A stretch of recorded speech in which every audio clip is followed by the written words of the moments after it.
Today we're going to talk about area of regular polygons. Now, when we talk about a regular polygon, we're obviously talking about one that has all sides and all angles congruent. But there are some other definitions we need to be familiar with. First of all, the radius of a regular polygon is the segment from the center of the polygon to a vertex of a polygon. We find that center by inscribing the polygon in a circle. So if you can see, the blue is the radius. The apothem is the length of a segment that is perpendicular to one side of the polygon with endpoints at the center. So the radius is in blue and the apothem is in red. The area of a regular polygon is half the apothem times the perimeter.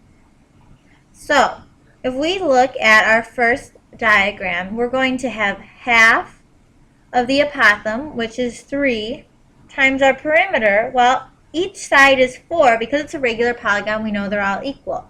So we have 8 sides, so 8 times 4 is 32. So our area is going to be half of 3 times 32, which is going to be 48. The area of our regular polygon is 48 centimeters squared. Let's look at a few more examples. So now we have a regular hexagon. We know to find the perimeter, each side is going to be 20. 10 is a piece of the side, so the full side is going to be 20. So 6 times 20 is 120.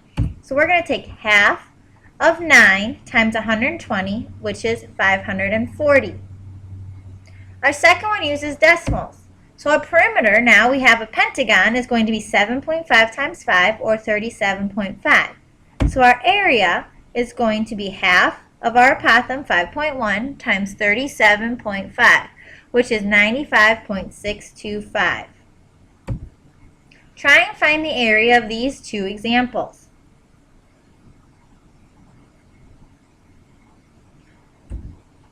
So our perimeter is going to be 12 times 9, because it's a nonagon, which is 108. So we're going to take half of 16.5 times 108, and we get 891 units squared. Second one's a little trickier. Our perimeter is easy. It's 3-sided, each of 8, so our perimeter is 24. But now we have to deal with radicals. So we're going to say half of our apothem, 4 square root 3 over 3, times 24. Well, it's really not too bad. Half of 24 is 12, and 12 times 4 is 48. So 48 square root 3 over 3. If you simplified that, 48 divided by 3 is 16. You could say 16 square root 3. But either of those answers are correct. And that's it for area of regular polygons. If you have any questions, please bring them to class.